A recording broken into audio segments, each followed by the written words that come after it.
Hi, welcome to Vikrant education academy. ರಾಜ್ಯ ಹಾಗೂ ಕೇಂದ್ರ ಸರ್ಕಾರದ ಎಲ್ಲ ನೇಮಕಾತಿಗಳಿಗಾಗಿ ಪ್ರಚಲಿತ ಘಟನೆಗಳ ಮಾಹಿತಿಗೆ ನಮ್ಮ ಯೂಟ್ಯೂಬ್ ಚಾನಲ್ಗೆ ಸಬ್ಸ್ಕ್ರೈಬ್ ಆಗಿ.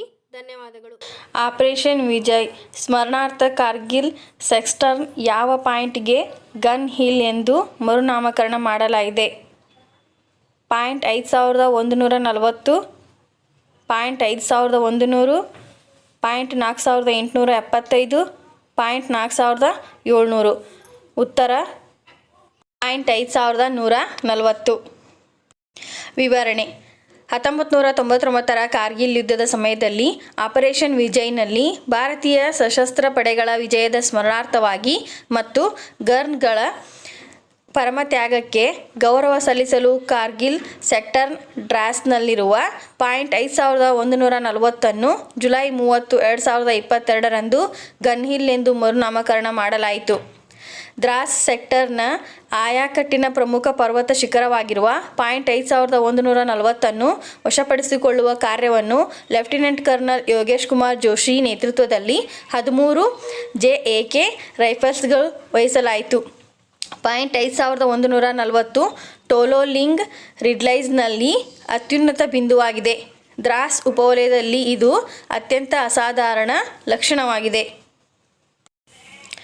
ಭೂಮಿಯ ಅತ್ಯಂತ ಚಿಕ್ಕದಾದ ದಿನ ಶಾರ್ಟೆಸ್ಟ್ ಡೇ ದಾಖಲಾಗಿದ್ದು ಯಾವಾಗ?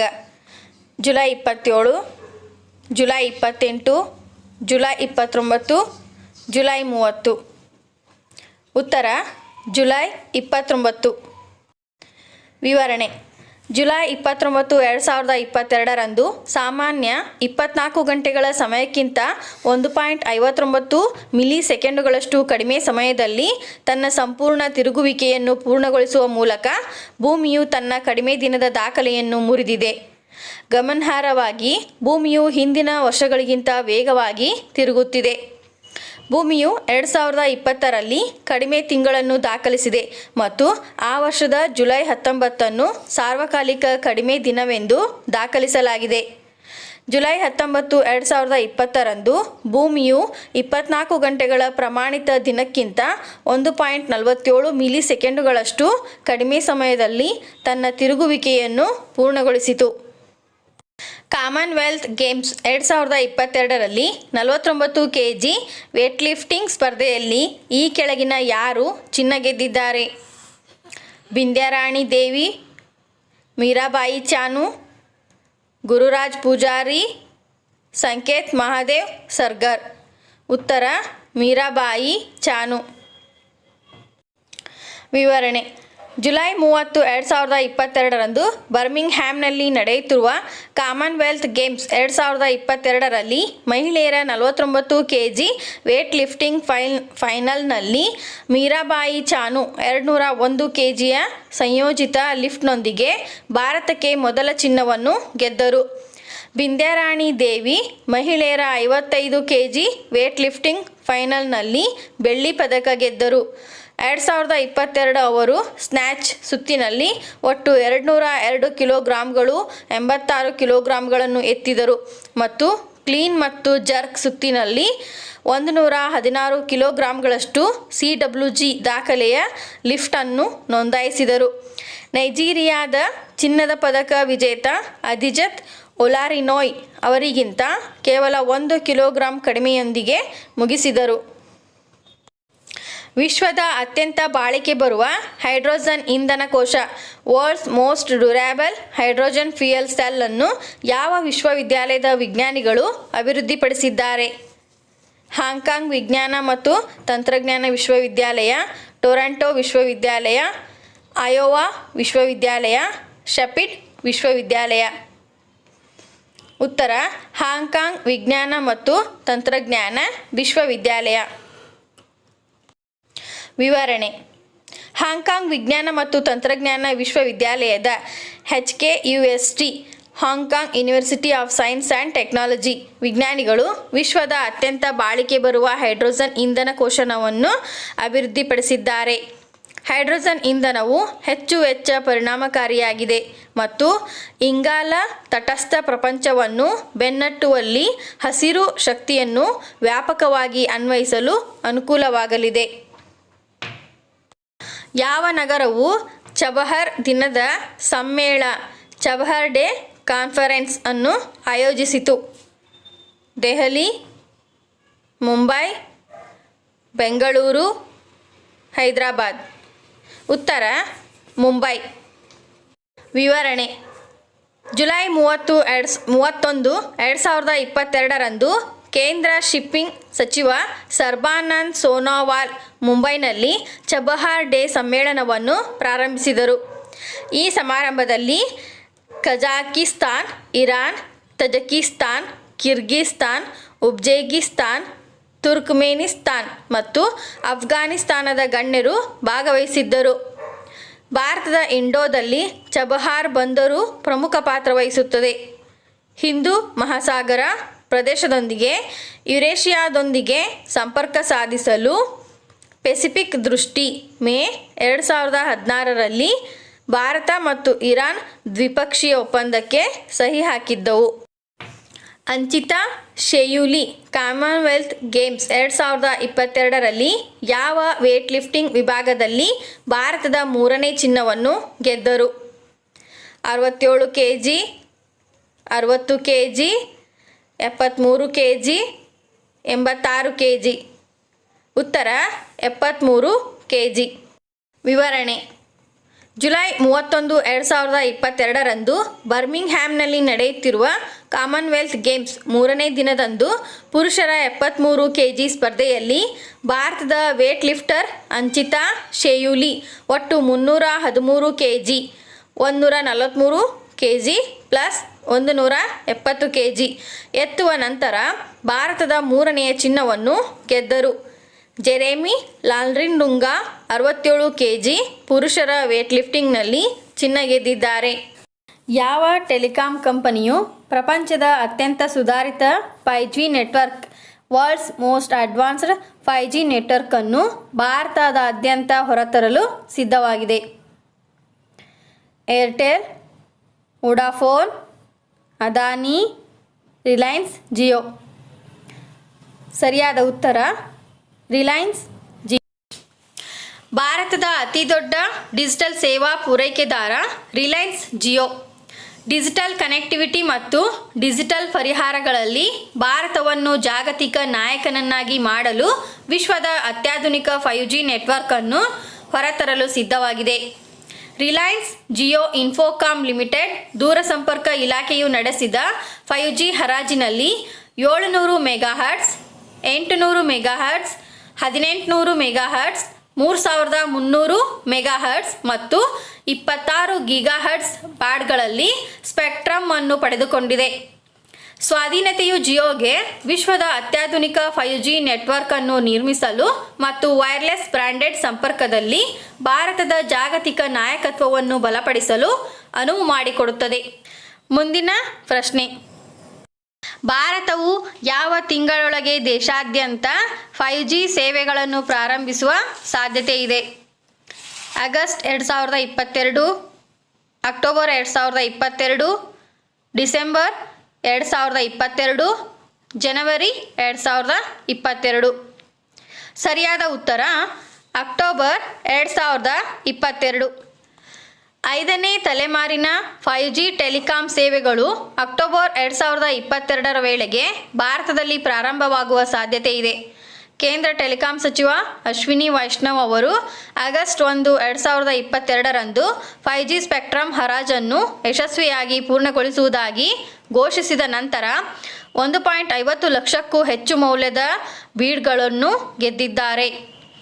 ರಿಲಯನ್ಸ್ ಜಿಯೋ, ಭಾರತಿ ಏರ್ಟೆಲ್, ವೋಡಾಫೋನ್ ಐಡಿಯಾ ಮತ್ತು ಅದಾನಿ ಡೇಟಾ ನೆಟ್ವರ್ಕ್ ಸೇರಿದಂತೆ 4 ಕಂಪನಿಗಳು ಒಟ್ಟು 72,098 ಮೆಗಾಹರ್ಟ್ಸ್ ಸ್ಪೆಕ್ಟ್ರಮ್ಗಳು ಬೀಡ್ಗಾಗಿವೆ. ಅದರಲ್ಲಿ 51,236 ಮೆಗಾಹರ್ಟ್ಸ್ ಅಥವಾ ಸುಮಾರು 71% ಹರಾಜಿನಲ್ಲಿ ಮಾರಾಟವಾಗಿದೆ. ಮುಂದಿನ ಪ್ರಶ್ನೆ: ರಾಷ್ಟ್ರೀಯ ಷೇರು ವಿನಿಮಯ ಕೇಂದ್ರದ NSE ನ್ಯಾಷನಲ್ ಸ್ಟಾಕ್ ಎಕ್ಸ್ಚೇಂಜ್ ಹೊಸ MD ಮತ್ತು CEO ಎಂದು ಯಾರನ್ನು ಹೆಸರಿಸಲಾಗಿದೆ?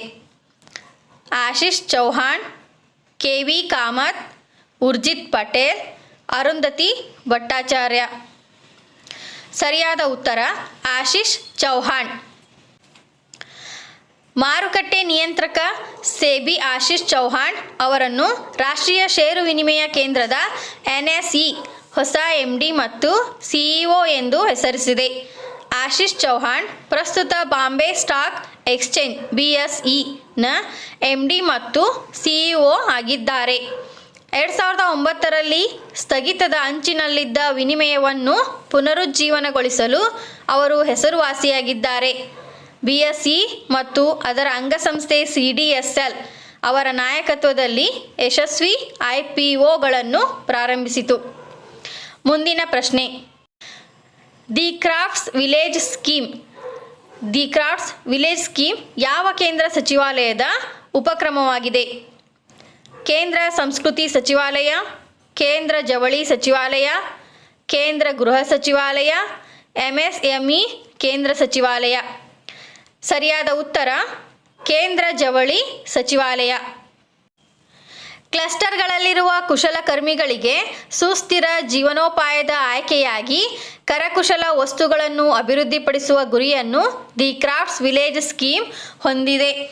ಇದು ಪ್ರವಾಸೋದ್ಯಮಗಳೊಂದಿಗೆ ಜವಳಿ ಲಿಂಕ್ಗಾಗಿ ಕೇಂದ್ರ ಜವಳಿ ಸಚಿವಾಲಯದ ಉಪಕ್ರಮವಾಗಿದೆ. ಕರಕುಶಲ ಕ್ಲಸ್ಟರ್ಗಳಿಗೆ ಮೂಲಸೌಕರ್ಯ ಬೆಂಬಲವನ್ನು ಒದಗಿಸುವ ಮೂಲಕ ಕರಕುಶಲ ಮತ್ತು ಪ್ರವಾಸೋದ್ಯಮವನ್ನು ಉತ್ತೇಜಿಸುವ ಗುರಿಯನ್ನು ಹೊಂದಿದೆ. ಯೋಜನೆಯಡಿ 8 ಕರಕುಶಲ ಗ್ರಾಮಗಳನ್ನು ಆಯ್ಕೆ ಮಾಡಲಾಗಿದೆ. ಅವುಗಳೆಂದರೆ ತಿರುಪತಿ ಆಂಧ್ರಪ್ರದೇಶ, ವಡಾಜ್ ಗುಜರಾತ್, ನೈನಿ ಉತ್ತರ ಪ್ರದೇಶ, ರಘುರಾಜಪುರ ಒಡಿಶಾ, ಆನೆಗುಂಡಿ ಕರ್ನಾಟಕ, ಮಹಾಬಲಿಪುರಂ ತಮಿಳುನಾಡು, ತಾಜ್ಗಂಜ್ ಉತ್ತರ ಪ್ರದೇಶ ಮತ್ತು ಅಮೇರ್ ರಾಜಸ್ಥಾನ್. ಮುಂದಿನ ಪ್ರಶ್ನೆ. ಇತ್ತೀಚೆಗೆ ಸುದ್ದಿಯಲ್ಲಿದ್ದ ಚಾಬಹಾರ್ ಬಂದರು ಯಾವ ದೇಶದಲ್ಲಿದೆ? ಅಫ್ಘಾನಿಸ್ತಾನ್, ನೇಪಾಳ, ಇರಾನ್, ಕಜಾಕಿಸ್ತಾನ್. ಉತ್ತರ ಇರಾನ್. ಚಬಹಾರ್ ಬಂದರು ಇರಾನ್ನಲ್ಲಿರುವ ಒಂದು ಆಯಕಟ್ಟಿನ ಬಂದರು. ಇದು ಮಧ್ಯ ಏಷ್ಯಾ ಪ್ರದೇಶದ ವಾಣಿಜ್ಯ ಸಾರಿಗೆ ಕೇಂದ್ರವಾಗಿದೆ. ಭಾರತ ಮತ್ತು ಮಧ್ಯ ಏಷ್ಯಾದ ನಡುವೆ ಸರಕು ಸಾಗಣೆಯನ್ನು ಆರ್ಥಿಕಗೊಳಿಸಲು ಭಾರತೀಯ ದೃಷ್ಟಿ ಅಂತಾರಾಷ್ಟ್ರೀಯ ಉತ್ತರ ದಕ್ಷಿಣ ಸಾರಿಗೆ ಕಾರಿಡಾರ್ INSTC ಪ್ರಾರಂಭವನ್ನು ಗುರುತಿಸಲು ಚಬಹರ್ ಡೇ ಅನ್ನು ಆಚರಿಸಲಾಗುತ್ತದೆ. ಚಬಹರ್ ಡೇ ಸಂದರ್ಭದಲ್ಲಿ ಕೇಂದ್ರ ಬಂದರುಗಳು ಶಿಪ್ಪಿಂಗ್ ಮತ್ತು ಜಲಮಾರ್ಗ ಸಚಿವಾಲಯವು ಚಬಹಾರ್ ಅಭಿವೃದ್ಧಿ ಯೋಜನೆಯಲ್ಲಿ ಭಾಗವಹಿಸಲು ರಚಿಸಲಾದ Indian Ports Global Limited IPGL ಜೊತೆಗೆ ಮುಂಬೈನಲ್ಲಿ ಸಮಾವೇಶವನ್ನು ಆಯೋಜಿಸಿದೆ. ಮುಂದಿನ ಪ್ರಶ್ನೆ. ದೆಹಲಿಯ ನೂತನ ಪೊಲೀಸ್ ಆಯುಕ್ತರಾಗಿ ಯಾರು ಅಧಿಕಾರ ವಹಿಸಿಕೊಂಡಿದ್ದಾರೆ? ಸಂಜಯ್ ಅಗರ್ವಾಲ್, ಸಂಜಯ್ ಅರೋರಾ, ಸುರ್ಜಿತ್ ಬನ್ಸಾಲ್, ವಿನಯ್ ಪಾಠಕ್. ಸರಿಯಾದ ಉತ್ತರ ಸಂಜಯ್ ಅರೋರಾ. ತಮಿಳುನಾಡು ಕೇಡರ್ನ 1988 ಬ್ಯಾಚ್ IPS ಅಧಿಕಾರಿ ಸಂಜಯ್ ಅರೋರಾ ಅವರು ಆಗಸ್ಟ್ 1, 2022ರಂದು ದೆಹಲಿ ಪೊಲೀಸ್ ಕಮಿಷನರ್ ಆಗಿ ಅಧಿಕಾರ ವಹಿಸಿಕೊಂಡರು. ಅವರು ಜುಲೈ 31, 2022ರಂದು ನಿವೃತ್ತರಾದ ರಾಕೇಶ್ ಆಸ್ಥಾನ್ ಅವರ ಉತ್ತರಾಧಿಕಾರಿಯಾಗಲಿದ್ದಾರೆ. ಸಂಜಯ್ ಅರೋರಾ ಈ ಹಿಂದೆ DGಯಾಗಿ ಸೇವೆ ಸಲ್ಲಿಸುತ್ತಿದ್ದರು. Indo Tibetan border police ITBP ಅವರು ಜೈಪುರದ Rajasthan Malaviya national institute of ಟೆಕ್ನಾಲಜಿಯಿಂದ ಎಲೆಕ್ಟ್ರಿಕಲ್ ಮತ್ತು ಎಲೆಕ್ಟ್ರಾನಿಕ್ಸ್ ಇಂಜಿನಿಯರಿಂಗ್ನಲ್ಲಿ ಸ್ನಾತಕೋತ್ತರ ಪದವಿ ಪಡೆದಿದ್ದರು. ಮುಂದಿನ ಪ್ರಶ್ನೆ. ಆಗಸ್ಟ್ 1, 2022ರಂದು ಕಾಮನ್ವೆಲ್ತ್ ಗೇಮ್ಸ್ 2022ರಲ್ಲಿ ಮಹಿಳೆಯರ ಜೂಡೋ 48 kg ಫೈನಲ್ನಲ್ಲಿ ಬೆಳ್ಳಿ ಗೆದ್ದವರು ಯಾರು? ಸುಶೀಲಾ ದೇವಿ, ಲಿಗ್ಬಾಬಮ್, ಹರ್ಜಿಂದರ್ ಕೌರ್, ಬಿಂದ್ಯಾರಾಣಿ ದೇವಿ, ಮೀರಾಬಾಯಿ ಚಾನು. ಸರಿಯಾದ ಉತ್ತರ ಸುಶೀಲಾ ದೇವಿ. ಸುಶೀಲಾ ದೇವಿ ಅವರು ಆಗಸ್ಟ್ 1, 2022ರಂದು ಮಹಿಳೆಯರ ಜೂಡೋ 48 kg ಫೈನಲ್ನಲ್ಲಿ ಬೆಳ್ಳಿಯೊಂದಿಗೆ 2022 ಕಾಮನ್ವೆಲ್ತ್ ಗೇಮ್ಸ್ನಲ್ಲಿ ಪದಕ ಗೆದ್ದ ಮೊದಲ ಜುಡೋಕಾರಾದರು. ಅವರು ಮಹಿಳೆಯರ ಜುಡೋ 48 kg ಫೈನಲ್ನಲ್ಲಿ ದಕ್ಷಿಣ ಆಫ್ರಿಕಾದ ಮೈಕೆಲಾ ವೈಟ್ಬೂಯಿ ವಿರುದ್ಧ ಸೋತ ನಂತರ ಬೆಳ್ಳಿ ಪದಕವನ್ನು ಪಡೆದರು. ಕೋವೆಂಟ್ರಿ ಅರೆನಾ ಜುಡೋ ಮ್ಯಾಟ್ 2ರಲ್ಲಿ ವಾಜಾ ಅರಿ ಕಾಮನ್ವೆಲ್ತ್ ಗೇಮ್ಸ್ 2022ರಲ್ಲಿ ಪುರುಷರ ಜುಡೋ 60 kg ಫೈನಲ್ನಲ್ಲಿ ವಿಜಯ್ ಕುಮಾರ್ ಯಾದವ್ ಕಂಚಿನ ಪದಕವನ್ನು ಗೆದ್ದರು. ಮುಂದಿನ ಪ್ರಶ್ನೆ, ಯಾವ ವಿಮಾನಯಾನ ಸಂಸ್ಥೆಯು ನಿವೃತ್ತಿಯ ನಂತರ ಪೈಲಟ್ಗಳಿಗೆ ಹಾರಲು ಅವಕಾಶ ನೀಡುವ ಹೊಸ ನೀತಿಯನ್ನು ಹೊರತರುತ್ತಿದೆ? Vistara, Jet Airways, Air India, IndiGo. ಸರಿಯಾದ ಉತ್ತರ ಏರ್ ಇಂಡಿಯಾ. ಏರ್ ಇಂಡಿಯಾ ಹೊಸ ನೀತಿಯನ್ನು ಪರಿಚಯಿಸಿದ್ದು ಅದರ ಅಡಿಯಲ್ಲಿ ನಿವೃತ್ತಿಯ ನಂತರ 5 ವರ್ಷಗಳ ಅವಧಿಗೆ ಗುತ್ತಿಗೆ ಆಧಾರದ ಮೇಲೆ ಪೈಲಟ್ಗಳನ್ನು ಆಯ್ಕೆ ಮಾಡಲು ಸೇವೆಯ ವಿಸ್ತರಣೆಯನ್ನು ಒದಗಿಸುತ್ತದೆ. ಈ ಒಪ್ಪಂದವನ್ನು ಅವರು 65 ವರ್ಷ ವಯಸ್ಸಿನವರೆಗೆ ವಿಸ್ತರಿಸಬಹುದು. ಏರ್ ಇಂಡಿಯಾ ಪೈಲಟ್ಗಳು ಪ್ರಸ್ತುತ 58ನೇ ವಯಸ್ಸಿನಲ್ಲಿ ನಿವೃತ್ತರಾಗಿದ್ದರೆ, ಕಂಪನಿಯು ತನ್ನ ಫ್ಲೀಟ್ನಲ್ಲಿನ ವಿಮಾನಗಳ ಸಂಖ್ಯೆಯ ಹೆಚ್ಚಳಕ್ಕೆ ಅನುಗುಣವಾಗಿ ತನ್ನ ನೀತಿಯನ್ನು ಬದಲಾಯಿಸಲು ಮತ್ತು ನಿವೃತ್ತಿಯ ನಂತರವೂ ಪೈಲಟ್ಗಳ ಸೇವೆಯನ್ನು ವಿಸ್ತರಿಸಲು ನಿರ್ಧರಿಸಿದೆ. ಯಾವ ದೇಶವು pitch black exercise pitch black ಸಮರಾಭ್ಯಾಸ ಆಯೋಜಿಸುತ್ತದೆ? Indonesia, Malaysia, Australia, Japan. ಉತ್ತರ ಆಸ್ಟ್ರೇಲಿಯಾ. ಯುದ್ಧದ ವ್ಯಾಯಾಮ ಪಿಚ್ ಬ್ಲ್ಯಾಕ್ ಅನ್ನು Royal Australian Air Force RAAF Royal Australian Air Force ಆಯೋಜಿಸುತ್ತದೆ. ಇದು ಉತ್ತರ ಆಸ್ಟ್ರೇಲಿಯಾದ RAF ನೆಲೆಗಳಾದ ಡಾರ್ವಿನ್ ಮತ್ತು ಟಿಂಡಾಲ್ನಲ್ಲಿ ಪ್ರತಿ 2 ವರ್ಷಗಳಿಗೊಮ್ಮೆ ನಡೆಯುತ್ತದೆ. Bharat, Australia, US, UK, France, Canada, Germany, Japan, Indonesia, Netherland, New Zealand, Malaysia, Singapore, Philippines, Korea, Thailand ಸೇರಿದಂತೆ 17 ರಾಷ್ಟ್ರಗಳ ಸುಮಾರು 100 ವಿಮಾನಗಳು ಮತ್ತು 2500 ಮಿಲಿಟರಿ ಸಿಬ್ಬಂದಿ ಭಾಗವಹಿಸಲಿದ್ದಾರೆ. ಮತ್ತು UAE IAFನ Su-30 MKI ಯುದ್ಧ ವಿಮಾನವು ಅದರ ಸಾರಿಗೆ ವಿಮಾನಗಳೊಂದಿಗೆ ವ್ಯಾಯಾಮದಲ್ಲಿ ಭಾಗವಹಿಸುತ್ತದೆ. ಮುಂದಿನ ಪ್ರಶ್ನೆ, ಕಾಮನ್ವೆಲ್ತ್ ಗೇಮ್ಸ್ನಲ್ಲಿ ಮೊದಲ ಬಾರಿಗೆ ಈ ಕೆಳಗಿನ ಯಾವ ಕ್ರೀಡೆಗಳಲ್ಲಿ ಭಾರತವು ಐತಿಹಾಸಿಕ ಚಿನ್ನವನ್ನು ಗೆದ್ದಿದೆ? Lawn bowl, water polo, rowing, fencing. ಉತ್ತರ ಲಾನ್ ಬೌಲ್. ಆಗಸ್ಟ್ 2, 2022ರಂದು ಬರ್ಮಿಂಗ್ಹ್ಯಾಮ್ ಕಾಮನ್ವೆಲ್ತ್ ಗೇಮ್ಸ್ 2022ರಲ್ಲಿ ಮಹಿಳೆಯರ ಬೌಂಡರಿಗಳ ಫೈನಲ್ನಲ್ಲಿ ಭಾರತೀಯ ಲಾನ್ ಬೌಲ್ಸ್ ತಂಡವು ಚಿನ್ನವನ್ನು ಗೆಲ್ಲುವ ಮೂಲಕ ಇತಿಹಾಸವನ್ನು ಬರೆದಿದೆ. ಇದು ಕ್ರೀಡಾಕೂಟದಲ್ಲಿ ಭಾರತಕ್ಕೆ ಮೊದಲ ಪದಕವಾಗಿದೆ. ಭಾರತದ ಲಾನ್ ಬೌಲ್ಸ್ ತಂಡವು 15 ಅಂತ್ಯಗಳ ನಂತರ ಮಹಿಳೆಯರ ಫೋರ್ಸ್ ಈವೆಂಟ್ ಫೈನಲ್ನಲ್ಲಿ 17ರಿಂದ 10 ದಕ್ಷಿಣ ಆಫ್ರಿಕಾವನ್ನು ಸೋಲಿಸಿತು. ಭಾರತದ ಲಾನ್ ಬೌಲ್ ತಂಡದಲ್ಲಿ ಲವ್ಲಿ ಚೌಬೆ, ಪಿಂಕಿ ಚೌಧರಿ, ನಯನ್ಮೋನಿ ಸೈಕಿಯಾ ಮತ್ತು ರೂಪಾರಾಣಿ ಟಿರ್ಕಿ ಇದ್ದರು. ಅವರು CWG ಇತಿಹಾಸದಲ್ಲಿ ಕ್ರೀಡೆಯಲ್ಲಿ ಚಿನ್ನದ ಪದಕ ಗೆದ್ದ ಮೊದಲ ಭಾರತೀಯ ಅಥ್ಲೀಟ್ ಆಗಿದ್ದಾರೆ.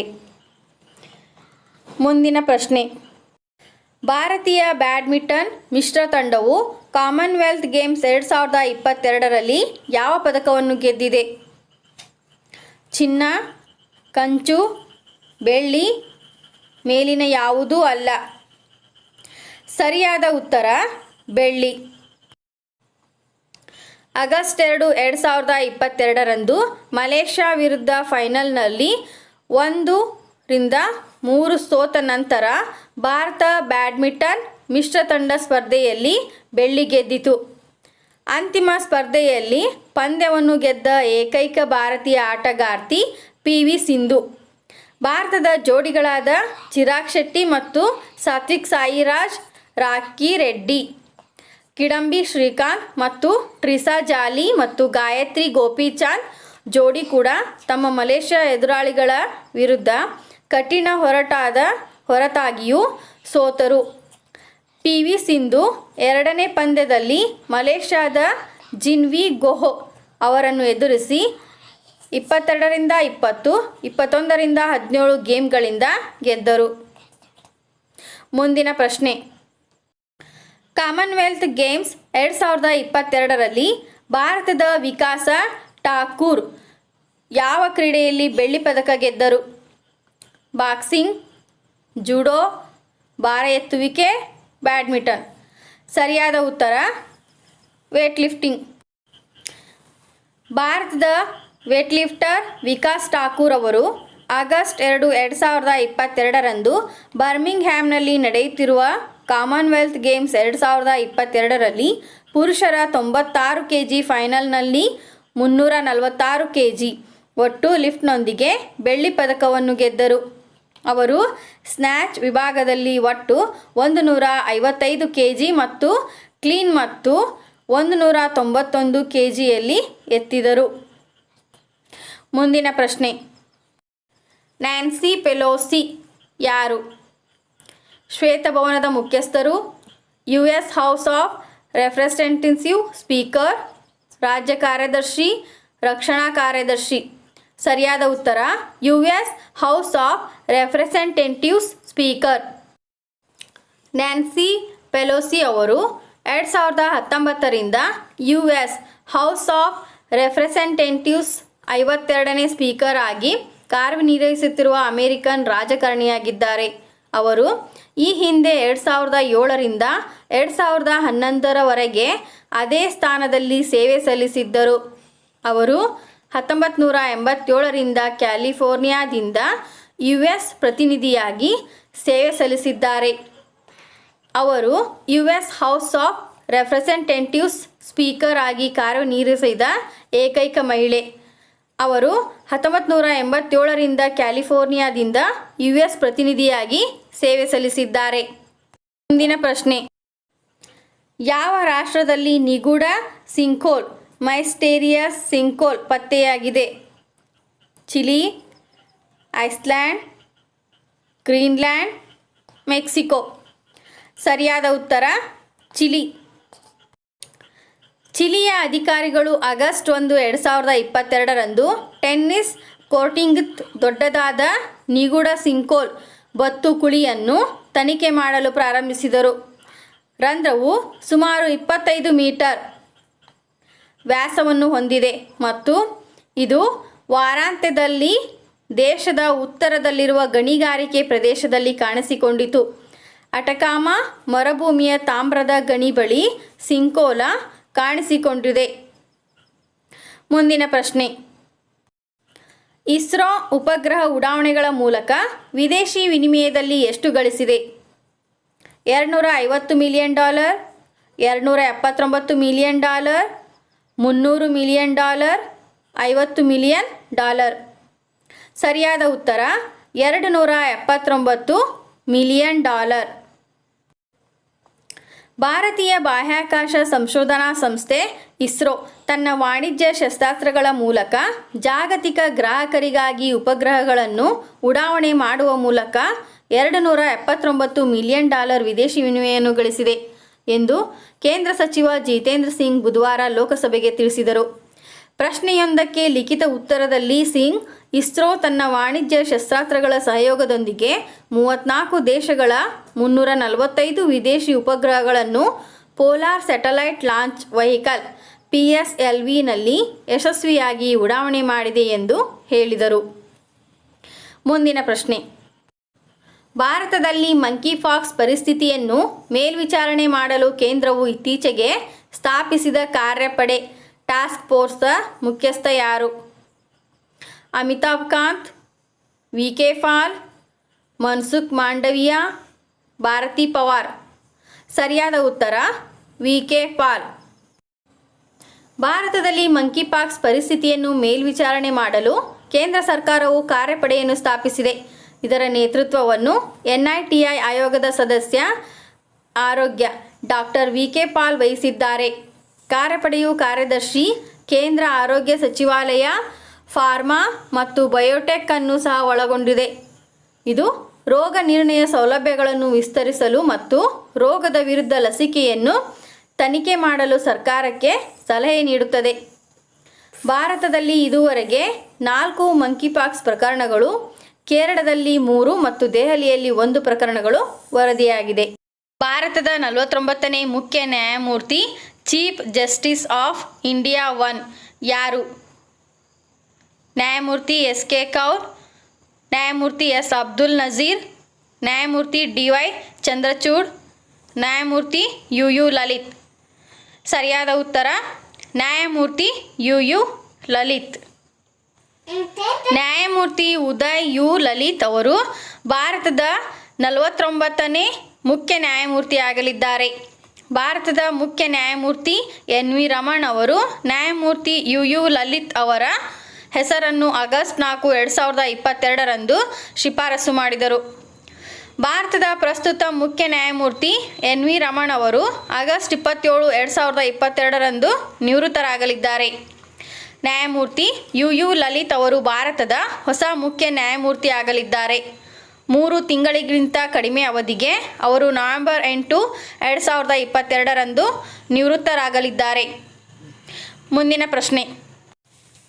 ಫಾರ್ಚೂನ್ 500 ಗ್ಲೋಬಲ್ ಲಿಸ್ಟ್ 2022 ರಲ್ಲಿ ಭಾರತದ ಅತ್ಯುನ್ನತ ಶ್ರೇಣಿಯ ಕಂಪನಿ ಯಾವುದು? RIL, LIC, IOCL, ONGC. ಸರಿಯಾದ ಉತ್ತರ LIC. ಫಾರ್ಚೂನ್ 500 ಗ್ಲೋಬಲ್ ಲಿಸ್ಟ್ 2022ರಲ್ಲಿ Life Insurance Corporation of India ಭಾರತದ ಅತ್ಯುನ್ನತ ಶ್ರೇಣಿಯ ಕಂಪನಿಯಾಗಿದೆ. ಈ ವರ್ಷದ ಫಾರ್ಚೂನ್ 500 ಕಂಪನಿಗಳ ಪಟ್ಟಿಯಲ್ಲಿ LIC 98ನೇ ಸ್ಥಾನದಲ್ಲಿದೆ. ಚೊಚ್ಚಲ ಸಾರ್ವಜನಿಕ ವಲಯದ ಕಂಪನಿಯು ಫಾರ್ಚೂನ್ ಗ್ಲೋಬಲ್ 500 ಪಟ್ಟಿ 2022ರಲ್ಲಿ ರಿಲಯನ್ಸ್ ಇಂಡಸ್ಟ್ರೀಸ್ ಲಿಮಿಟೆಡ್ಗಿಂತ ಉನ್ನತ ಸ್ಥಾನದಲ್ಲಿದೆ. ಮುಂದಿನ ಪ್ರಶ್ನೆ. ಫಾರ್ಚೂನ್ ಗ್ಲೋಬಲ್ 500 ಪಟ್ಟಿ 2022ರಲ್ಲಿ ರಿಲಯನ್ಸ್ ಇಂಡಸ್ಟ್ರೀಸ್ ಲಿಮಿಟೆಡ್ RIL ರ ಶ್ರೇಣಿ ಏನು? 101ನೇ ಶ್ರೇಣಿ, 104ನೇ ಶ್ರೇಣಿ, 110ನೇ ಶ್ರೇಣಿ, 112ನೇ ಶ್ರೇಣಿ. ಸರಿಯಾದ ಉತ್ತರ 104ನೇ ಶ್ರೇಣಿ. Reliance Industries Limited RIL Fortune Global 500 list 2022ರಲ್ಲಿ 51 ಸ್ಥಾನಗಳನ್ನು ಜಿಗಿದು 104ನೇ ಸ್ಥಾನದಲ್ಲಿದೆ. ಫಾರ್ಚೂನ್ 500 ಕಂಪನಿಗಳ ಪಟ್ಟಿ 2022ರಲ್ಲಿ ಅಗ್ರ 500 ಕಂಪನಿಗಳ ಶ್ರೇಯಾಂಕವನ್ನು ಒಳಗೊಂಡಿದೆ. 500 ಪಟ್ಟಿ 2021, ಈ ವರ್ಷ ಇದು 104ನೇ ಸ್ಥಾನಕ್ಕೆ ಜಿಗಿದಿದೆ. ಮುಖೇಶ್ ಅಂಬಾನಿ ನೇತೃತ್ವದ ಕಂಪನಿಯು ಫಾರ್ಚೂನ್ 500 ಕಂಪನಿಗಳ ಪಟ್ಟಿಯಲ್ಲಿ ಭಾರತದ ಅತ್ಯುನ್ನತ ಶ್ರೇಣಿಯ ಖಾಸಗಿ ವಲಯದ ಕಂಪನಿಯಾಗಿದೆ. ಮುಂದಿನ ಪ್ರಶ್ನೆ. ಹೊಸದಾಗಿ ಗೊತ್ತುಪಡಿಸಿದ ರಾಮ್ಸರ್ ಸೈಟ್ ಕೂತ್ನಲ್ಕಂ ಬಕ್ಷಿಧಾಮ ಯಾವ ರಾಜ್ಯದಲ್ಲಿದೆ? ಗೋವಾ, ಕರ್ನಾಟಕ, ತಮಿಳುನಾಡು, ಮಧ್ಯಪ್ರದೇಶ. ಸರಿಯಾದ ಉತ್ತರ ತಮಿಳುನಾಡು. ಭಾರತವು ಇನ್ನೂ 10 ಜೌಗು ಪ್ರದೇಶಗಳನ್ನು ರಾಮ್ಸರ್ ಸೈಟ್ಗಳಾಗಿ ಗೊತ್ತುಪಡಿಸಿದೆ. ಭಾರತದಲ್ಲಿನ ರಾಮ್ಸರ್ ಸೈಟ್ಗಳ ಒಟ್ಟು ಸಂಖ್ಯೆ 64ಕ್ಕೆ ಏರಿಕೆಯಾಗಿದೆ. ಭಾರತದಲ್ಲಿನ ರಾಮ್ಸರ್ ಸೈಟ್ಗಳು ಈಗ ಒಟ್ಟು 12,50,361 ಹೆಕ್ಟೇರ್ ಪ್ರದೇಶವನ್ನು ಒಳಗೊಂಡಿದೆ. ಭಾರತದಲ್ಲಿನ 10 ಹೊಸ ರಾಮ್ಸರ್ ಸೈಟ್ಗಳು ತಮಿಳುನಾಡಿನಲ್ಲಿ 6 ಮತ್ತು ಒಡಿಶಾ, ಮಧ್ಯಪ್ರದೇಶ್ ಮತ್ತು ಕರ್ನಾಟಕದಲ್ಲಿ ತಲಾ 1 ಒಳಗೊಂಡಿವೆ. ಕೂತನ್ಕುಲಂ ಪಕ್ಷಿಧಾಮವು 10 ಹೊಸ ರಾಮ್ಸರ್ ತಾಣಗಳಲ್ಲಿ ಒಂದಾಗಿದೆ. ಇದು ತಮಿಳುನಾಡಿನಲ್ಲಿದೆ. ಮುಂದಿನ ಪ್ರಶ್ನೆ. ಇತ್ತೀಚೆಗೆ ಸುದ್ದಿಯಲ್ಲಿದ್ದ ರಾಕಿ ಗರ್ಹಿ ಯಾವ ರಾಜ್ಯದಲ್ಲಿದೆ? ಹರಿಯಾಣ, ಗುಜರಾತ್, ಒಡಿಶಾ, ಪಂಜಾಬ್. ಸರಿಯಾದ ಉತ್ತರ ಹರಿಯಾಣ.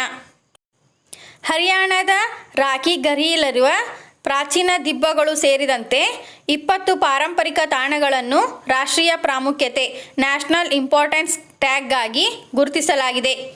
ಇತರ ತಾಣಗಳಲ್ಲಿ ದೆಹಲಿಯು ಅನಂತನಾಗ್, ಆಂಧ್ರ ಪ್ರದೇಶದ ಚಿಂತಕುಂಟದಲ್ಲಿ rock painting, rock art site Murgi ಡ್ರಾನಾಗ್, ಲೇ ಕಾಳೇಶ್ವರ ಮಹಾದೇವ ದೇವಸ್ಥಾನ, ಹಿಮಾಚಲ ಪ್ರದೇಶ ಇತರವುಗಳು. 2020-21 ಯೂನಿಯನ್ ಬಜೆಟ್ನಲ್ಲಿ ಕೇಂದ್ರವು ಘೋಷಿಸಿದ 5 ಐಕಾನಿಕ್ ಸೈಟ್ಗಳಲ್ಲಿ ರಾಕಿ ಘರಿ ಸೈಟು ಒಂದಾಗಿದೆ. ಮುಂದಿನ ಪ್ರಶ್ನೆ, ಯಾವ ಸಚಿವಾಲಯವು ವೆಪನ್ ಆಫ್ ಮಾಸ್ ಡಿಸ್ಟ್ರಕ್ಷನ್ ಮತ್ತು ದೇರ್ ಡೆಲಿವರಿ ಸಿಸ್ಟಮ್ಗಳ ತಿದ್ದುಪಡಿ ಮಸೂದೆ 2022 ರೊಂದಿಗೆ ಸಂಬಂಧ ಹೊಂದಿದೆ? ಗೃಹ ವ್ಯವಹಾರಗಳ ಸಚಿವಾಲಯ, ರಕ್ಷಣಾ ಸಚಿವಾಲಯ, ವಿದೇಶಾಂಗ ವ್ಯವಹಾರಗಳ ಸಚಿವಾಲಯ, ಶಿಪ್ಪಿಂಗ್ ಬಂದರುಗಳು ಮತ್ತು ಜಲಮಾರ್ಗಗಳ ಸಚಿವಾಲಯ. ಸರಿಯಾದ ಉತ್ತರ ವಿದೇಶಾಂಗ ವ್ಯವಹಾರಗಳ ಸಚಿವಾಲಯ. ಸಂಸತ್ತು ಇತ್ತೀಚೆಗೆ ಸಾಮೂಹಿಕ ವಿನಾಶದ ಶಸ್ತ್ರಾಸ್ತ್ರ ಮತ್ತು ಅವುಗಳ ವಿತರಣಾ ವ್ಯವಸ್ಥೆಗಳ ಕಾನೂನು ಬಾಹಿರ ಚಟುವಟಿಕೆಗಳ ನಿಷೇಧ ತಿದ್ದುಪಡಿ ಮಸೂದೆ 2022 ಅಂಗೀಕರಿಸಿದೆ. ವಿದೇಶಾಂಗ ವ್ಯವಹಾರಗಳ ಸಚಿವಾಲಯ ಮಸೂದೆಯನ್ನು ಮಂಡಿಸಿದೆ. ಇದು 2005 ಕಾಯ್ದೆಯನ್ನು ತಿದ್ದುಪಡಿ ಮಾಡಲು ಮತ್ತು ಸಾಮೂಹಿಕ ವಿನಾಶದ ಶಸ್ತ್ರಾಸ್ತ್ರಗಳು ಮತ್ತು ಅವುಗಳ ವಿತರಣೆಗೆ ಸಂಬಂಧಿಸಿದ ಯಾವುದೇ ನಿಷೇಧಿತ ಚಟುವಟಿಕೆಗಳಿಗೆ ಹಣಕಾಸು ಒದಗಿಸುವುದನ್ನು ತಡೆಯಲು ಪ್ರಯತ್ನಿಸುತ್ತದೆ. ಮುಂದಿನ ಪ್ರಶ್ನೆ, ಭಾರತದಲ್ಲಿ ವಿಶ್ವದ ಅತಿದೊಡ್ಡ ತೇಲುವ ಸೌರ ವಿದ್ಯುತ್ ಸ್ಥಾವರ world's largest floating solar power plant ವನ್ನು ಯಾವ ಜಿಲ್ಲೆಯಲ್ಲಿ ನಿರ್ಮಿಸಲಾಗುವುದು? ಶಿವಪುರಿ, ಕಾರ್ಗೋನ್, ಮಂಡಲ, ಖಾಂಡ್ವಾ.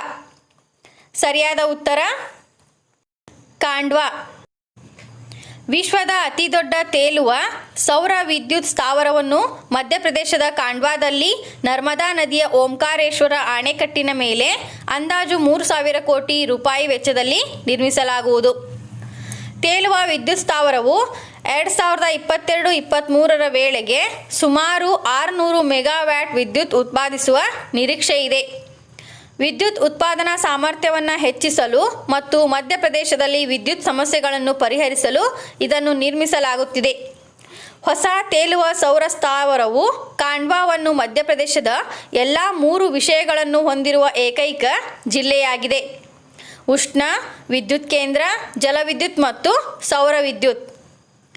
ಮುಂದಿನ ಪ್ರಶ್ನೆ, ಇತ್ತೀಚೆಗೆ ಸ್ಫೋಟಗೊಂಡ ಗೆಲ್ಡಿಂಗ್ ಗಡಲಿರ್ ಜ್ವಾಲಾಮುಖಿ ಯಾವ ದೇಶದಲ್ಲಿದೆ? Indonesia, Malaysia, Iceland, Japan. ಸರಿಯಾದ ಉತ್ತರ ಐಸ್ಲ್ಯಾಂಡ್.